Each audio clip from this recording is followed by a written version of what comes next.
Selamat datang ya, di channel Arya Satya. Video ini sebuah alur cerita novel audio, yang berjudul Si Iblis Kecil Wu Chen. Ikuti aja ceritanya, semoga terhibur. Terima kasih. Bab 93. Semua orang memiliki ekspresi tegang di wajah mereka. Mengira musuh kembali menyerang karena ledakan yang terjadi sebelumnya terdengar sangat keras dan kuat. Melihat mereka datang semakin banyak, Wu Chen menggaruk pelipisnya. Tidak menyangka mereka telah membuat kegaduhan sehingga mengganggu istirahat orang-orang. Wu Ren dan Sulong berdiri paling depan ditemani oleh Master Sekte Bintang Hitam sebagai tuan rumah. "Kai, Pangerang, apa semua baik-baik saja?" tanya Wu Ren. Ia ingin memanggil Wu Chen dengan sebutan Kaisar, tetapi itu rasanya belum pantas untuk dilakukan, karena belum ada upacara penobatan kenaikan tahta yang dilakukan. Meski sebelumnya pasukan menyebut Wu Chen Kaisar, itu terjadi karena refleks massa yang tidak disengaja. "Tidak ada yang terjadi, hanya sesuatu yang harus dihancurkan," jawab Wu Chen singkat. Pemuda itu menarik napas panjang, terlihat pasrah dan berusaha terbiasa dengan sebutan pangeran dari orang-orang benua tengah. Semua merasa lega setelah mendengar penuturan Wu Chen, pertarungan panjang baru saja usai. Secara fisik dan mental semua orang kelelahan. Jika ada penyerangan lain, itu adalah hal terakhir yang mereka inginkan. Wu Chen tersenyum saat melihat ekspresi pasukannya. Ia merasa hidupnya berbalik 180 derajat dari sebelumnya. Dia menyuruh mereka semua kembali beristirahat, lalu memutuskan berjaga sendirian di salah satu bukit di antara kota Haifeng dan Sekte Bintang Hitam. Meski awalnya tidak ada yang setuju, pada akhirnya terpaksa menerima keputusan yang ditetapkan oleh sang pangeran. Mereka kembali ke tenda peristirahatan masing-masing yang berada di bagian pelataran luar dan dalam Sekte Bintang Hitam. Sedangkan Mulian terpaksa pergi, karena ayahnya Kaisar Muang meminta untuk datang ke benteng kota Haifeng. Wu Chen duduk bersila di puncak bukit yang dinamai oleh penduduk kota dengan sebutan, Puncak Berangin. Chungli yang seharusnya beristirahat untuk menyembuhkan luka-lukanya datang. Dia berbaring di dekat Wu Chen yang sedang bermeditasi. "Apa kita akan kembali ke benua utara untuk menemui Nona Wei?" Chungli memulai pembicaraan. Matanya tertuju pada langit malam yang dihiasi oleh bintang. "Tidak ada gunanya kita kembali ke sana. Dia bahkan mengurung diri di dalam kristal dunia. Ah, kenapa wanita selalu merepotkan? Aku tidak mengerti jalan pikiran mereka." Chungli langsung duduk menegakkan badan, ia menatap mata dan ekspresi temannya itu cukup lama. Kemudian mengangkat alis beberapa kali untuk mempermainkannya. "Hahaha, apa yang kau lakukan di sana saat kami tidak ada Pangeran Ying Chen?" ucapnya dengan kata-kata yang diperlambat. Chungli langsung pindah duduk dan melingkarkan lengan di pundak Wu Chen. "Iblis kecil, kau sudah tertangkap basah. Sebagai sesama pria, kau harus menceritakannya padaku," desak Chungli tanpa memberi Wu Chen kesempatan untuk mengelak. Beberapa kali Wu Chen mencoba mengalihkan pembicaraan, namun sayangnya dia tidak terlalu pandai berbohong. Dia menghela napas panjang sebelum menceritakan semua yang terjadi saat berlatih sendirian selama beberapa tahun. "Ah, sebaiknya jangan kau katakan dulu pada putrimu, alih-alih jadi kaisar.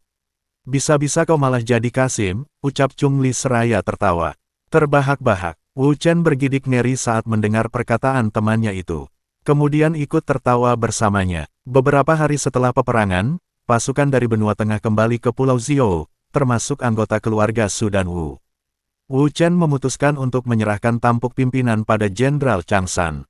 "Sampaikan salamku pada Putri Suelan." "Pangeran," ucap Sulong seraya membungkuk memberi hormat. "Dia sebenarnya ingin ikut ke ibu kota kekaisaranmu. Namun di sana sudah ada kepala keluarga Su yang menjadi penjaga bagi kakak sepupu Wu Chen itu." Wu Chen mengangguk dan membalas salam sebagai bentuk kesopanan. Lalu pergi bersama Wu Ren menyusul kapal kekaisaranmu yang sudah lebih dulu berlayar ke ibu kota. Mereka disambut langsung oleh Mulian yang sudah menanti Wu Chen di atas kapal. "Di mana dia?" Wu Chen bertanya seraya melirik ke sana kemari. "Siapa yang kakak Chen maksud?" "Cheng Jun, ada yang ingin kubicarakan dengannya. Aku tidak melihatnya bersama kelompok pasukan yang berangkat ke Xiou. Dia sudah pergi dari tadi malam. Sepertinya dia enggan bertemu denganmu kakak Chen." "Apa kakak masih membencinya?" tanya Mulian penasaran. Ia tidak tahu apa yang ingin dibicarakan oleh Wu Chen dengan Cheng Jun. "Tapi ya, sudahlah," balas Wu Chen malas membicarakan lebih jauh. Mereka berdua teralihkan dengan kedatangan Kaisar Muang beserta istri dan putri pertamanya. Setelah ini apa yang akan kau lakukan Pangeran Ying? Kapan kalian akan menyerang balik dan merebut kembali apa yang menjadi hakmu? Muang tanpa berbasa-basi langsung menanyakan tujuan Wu Chen dan pengikutnya, ekspresinya terlihat tidak terlalu suka Mulian berada di dekat Wu Chen. Ia kembali melanjutkan perkataannya, seperti yang sudah kukatakan sebelumnya di kota Haifeng. Kami tidak akan membantu kalian lebih jauh. Jika saja aku tahu akhirnya akan seperti ini. Ayah, Mulian langsung memotong pembicaraan. Ia merengut melihat sikap ayahnya yang berbeda dari biasanya. Istri Muang langsung menarik lengan suaminya. Menggelengkan kepala, ia berusaha menenangkan kaisarmu. Bagaimanapun kita sudah menjadi sekutu. Kau sudah melihat sendiri kekuatannya. Tidak ada kebaikan yang akan kita dapat jika menjadikan bocah ini sebagai musuh. Lagi pula, Mulian memiliki hubungan erat dengannya, bisik Permaisuri. Memarahi suaminya, semua pengawal dan pelayan memalingkan wajah saat melihat Permaisuri menegur kaisar, mereka pura-pura tidak mengetahui apa yang tengah terjadi. Sebaiknya kita berbicara layaknya orang-orang terhormat. Berbicara sembari meneguk beberapa cangkir teh. Mendapat kode dari Permaisuri, beberapa pelayan langsung menyiapkan meja di atas geladak utama. Dalam waktu singkat, meja sudah dipenuhi oleh hidangan dan buah-buahan. Wu Chen yang tidak biasa dengan segala sikap formal ala istana tampak sedikit kikuk berhadapan dengan kaisarmu. Ia menatap Chungli yang berdiri di pinggir kapal berharap temannya itu ikut duduk bersama mereka. Tetapi balasan dari Chungli hanya senyum kecut dan tawa cengengesan. Apa yang dia pikirkan? Berharap kita menemaninya. Aish, aku lebih baik bertarung kembali dengan ahli di puncak abadi daripada harus bersikap kaku bersama mereka. Muang mengajak Wu Chen bersulang, dan mulai membahas beberapa hal. Wu Chen awalnya tidak berniat melakukan pembicaraan berat seperti ini, dia menemui Ying Xuelan juga untuk meminta sepupunya itu untuk mengurus masalah politik. Semakin cepat kalian mengusai kembali kekaisaran Ying, akan semakin mudah bagi kita melakukan pencegahan dari serangan monster-monster kuat benua timur. Aku sudah mendengar tentang Toluo Seheng yang menjadi budak mereka. Entah berapa banyak budak-budak lain seperti dirinya. Ini sudah 3 tahun, seperti yang dikatakan wanita rubah saat di Pulau Xiao. Tahun-tahun ini kita sudah harus bersiap untuk kemungkinan terburuk. Meski kaisarmu berbicara dengan sopan, Wu Chen masih bisa menangkap jika Muang tidak ingin Wu Chen dan pengikutnya berlama-lama di wilayahnya. Muang terdiam saat Mu Jiao berbicara melalui telepati untuk menegurnya, ayah. Orang di depanmu adalah manusia yang memiliki kekuatan naga. Apa ayah lupa bagaimana kekaisaran Ying kehilangan banyak orang kuat 23 tahun yang lalu?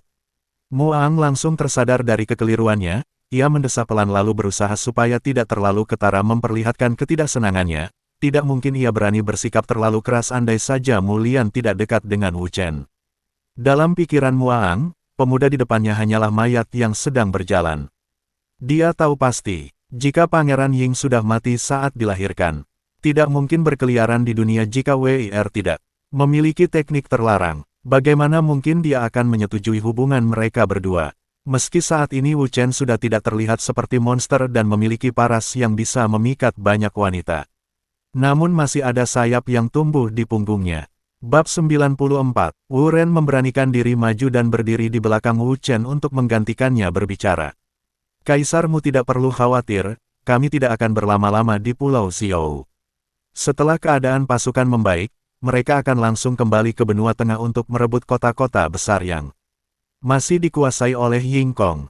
Sebelum masuk lebih dalam ke jantung kekaisaran, tidak mungkin kami membiarkan Pangeran Ying sendirian menyerang istana. Ibu kota bisa saja hancur dan membuat citranya semakin buruk di benua tengah.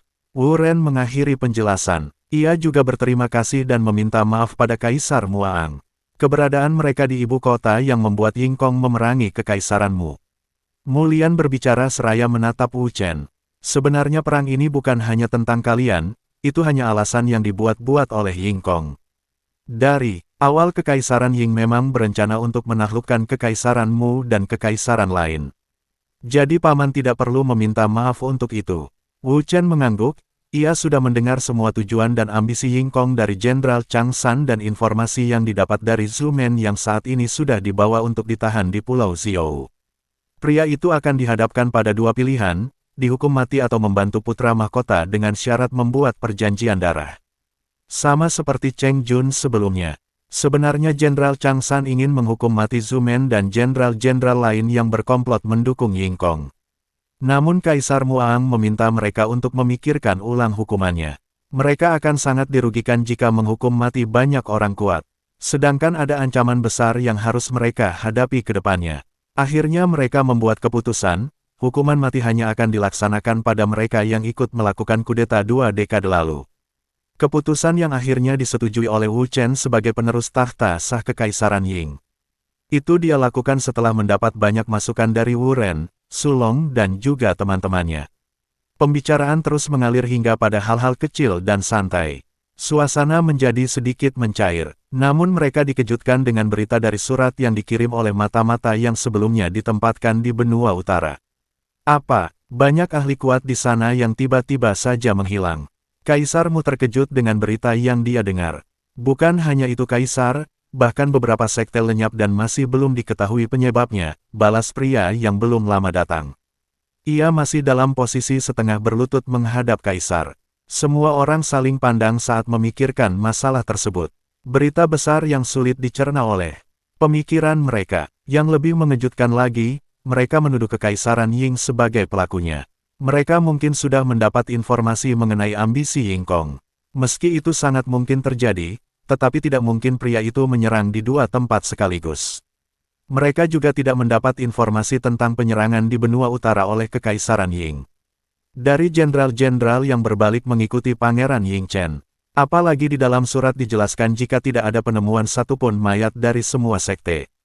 Padahal wilayah sekte-sekte itu terlihat sangat hancur. Mereka benar-benar musnah dalam 1 malam. Berbagai pemikiran liar muncul di benak semua orang. Mereka saling bertanya-tanya, tentunya tidak akan mendapat jawaban yang mereka inginkan. Hanya satu alasan yang memungkinkan saat ini. Apa mungkin mereka sudah muncul dan memulai penyerangan? Ucap Muang dengan ekspresi rumit. Di wajahnya, ada rasa kekhawatiran dan keingintahuan juga. Perkataannya tentu saja merujuk pada kultivator dari benua timur. Tapi kalau bisa memilih, akan lebih baik jika Ying Kong pelakunya. Wajah semua orang mulai menjadi tegang dan sangat serius. Wu Chen berdiri dan menatap semua orang, aku akan ke sana untuk menyelidiki masalah ini. Namun Wu Ren tidak menyetujui rencana Pangeran Ying itu. Dia memintanya untuk bersabar dan menyerahkan penyelidikan pada Su Long atau pada Jenderal Chang San yang masih dia percaya dibanding jenderal-jenderal lain. Tidak paman, jika itu benar mereka. Aku memiliki peluang hidup lebih besar dibanding yang lain. Aku ikut denganmu kakak Ying Chen. Muang menarik lengan putrinya saat gadis itu mendekati Wu Chen. Ia menggelengkan kepala meminta putrinya untuk membatalkan niatnya. Tinggallah di sini adik Lian. Seperti yang dikatakan Kaisar, Kekaisaranmu sangat rentan dari serangan pihak luar. Mereka juga memiliki abadi tahap puncak, tanpa tujuan yang jelas dalam kultivasi, entah apa yang akan dipikirkan orang-orang tua itu saat ini. Perkataan Wu Chen membuat Kaisar Muang sedikit senang. Ia mengamini ucapannya, benar yang dikatakan Pangeran Ying, nak. Mereka tidak lagi memiliki tujuan setelah mendapatkan jalan buntu untuk memasuki benua timur. Jika hanya mengandalkan Ki di 4 benua, entah berapa lama mereka akan berhasil menembus ranah Raja Surgawi. Menurut legenda, butuh waktu ratusan tahun untuk mencapainya. Itu pun jika berhasil bertahan hidup dari pertarungan sesama kultivator kuat. Mulian dengan tidak rela terpaksa mengikuti kemauan Wu Chen dan ayahnya. Ia tidak bisa membantah perkataan 2 orang yang dia sayangi. Semua yang mereka katakan memang sangat mungkin terjadi. Saat ini hanya dia yang bisa menyaingi orang-orang yang berada di puncak. Andai saja Master Yelu berhasil menerobos lebih cepat ke puncak abadi, akan lebih aman bagi kekaisaranmu. Kaisar Muang tampak menghela napas berat. Master Yelu saat ini sudah cukup lama berada di ranah ke-8. Ia dulunya adalah rival kuat dari pemimpin Sekte Pedang Dewa. 2 Master Sekte tingkat 1 lainnya masih berada di tingkat 7 ranah abadi, tertinggal 1 langkah oleh kedua orang itu. Muang menyesali pengkhianatan Sekte Pedang. Semua orang dapat melihat anomali seperti Fata Morgana terlihat berputar di depannya. Mulian melihat pusaran api bening berputar di depan Wu Chen. Dia sangat yakin jika teknik itu sama seperti teknik perpindahan tempat milik Wei Er. Gadis itu tidak menyangka jika lelakinya mendapat teknik yang sama. Kekurangan teknik perpindahan tempat, atau Biasa disebut teknik teleportasi hanya satu, yaitu, hanya bisa pindah ke tempat yang sudah sangat dikenali sebelumnya. Jika tidak pernah menginjakan kaki ke sana, itu tidak akan pernah berhasil dilakukan. Setelah memasuki pusaran api Beng, kehadiran Wu Chen di atas arena Siwang mengejutkan pasukan Ying yang tidak ikut berangkat ke Haifeng. Mereka langsung berlutut memberi hormat saat mengenalinya. Wu Chen melihat wajah-wajah penasaran dari mereka semua. Tentu saja mereka tidak menduga jika dia kembali begitu cepat. Perang di Haifeng sudah berakhir. Jenderal Chang San dan yang lain akan kembali dalam beberapa hari. Wu Chen kemudian meminta seseorang untuk menulis surat untuk disampaikan pada Su Long dan Chang San, menyampaikan semua informasi yang dia ketahui tentang keadaan di utara. Setelah semua selesai, ia kembali bersiap untuk pergi. Sial, teknik melipat bumi ini ternyata menguras banyak kekuatan. Batin Wu Chen sedikit mengeluh. Bocah, kenapa kau tidak terbang saja seperti sebelumnya? Tidak perlu terburu-buru. Di lautan juga banyak sumber daya yang bisa didapatkan seperti sebelumnya. Dayuan menasihati Wu Chen untuk tidak bergantung pada teknik perpindahan tempat. Banyak hal yang bisa didapatkan dengan terbang di angkasa. Dengan indera spiritual dan mata naga yang lebih tajam, ia bisa mendapatkan lebih banyak keuntungan. Wu Chen menggaruk kepala, yang dikatakan oleh Dayuan tidak salah. Dengan lebih banyak sumber daya, ia bisa meningkatkan kekuatan orang-orang yang jelas-jelas setia padanya. Itu akan meningkatkan kekuatan tempur pasukannya saat diserang oleh benua timur. Mulian juga belum bisa membuat kristal dunia, karena ada beberapa bahan yang tidak bisa didapatkan di dunia mereka. Membutuhkan beberapa sumber daya langka serta tulang beberapa naga dan juga kerangka kultivator yang setidaknya ranah raja surgawi. Terima kasih, dan nantikan bab berikutnya esok hari. Salam bahagia dan selamat beraktivitas.